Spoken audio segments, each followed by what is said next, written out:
dâu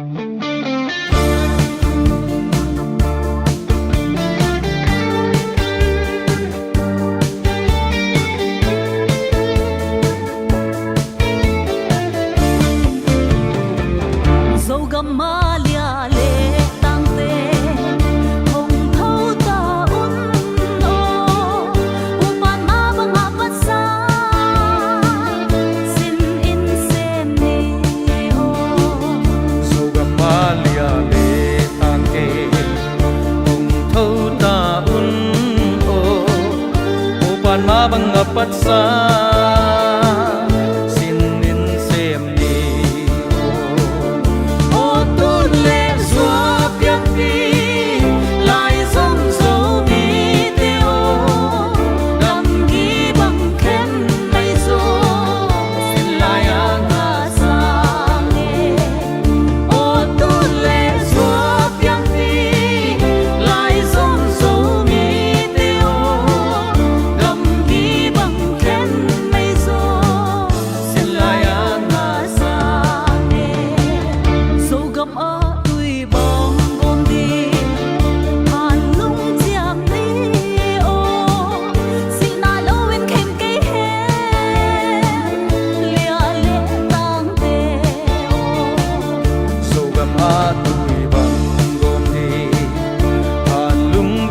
ni o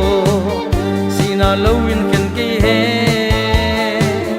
lia le tang te o tu le zua piang pi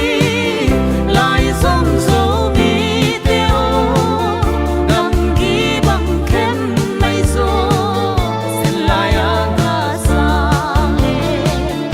o tu le zua piang pi lai som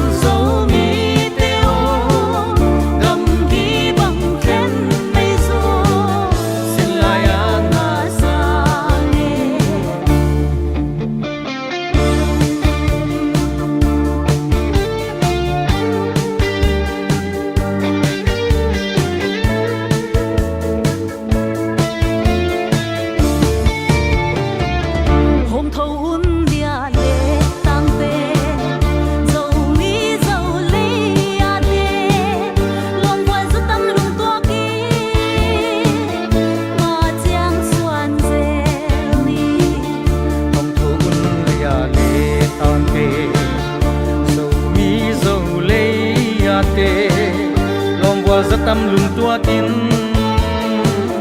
mà chẳng xuân rêu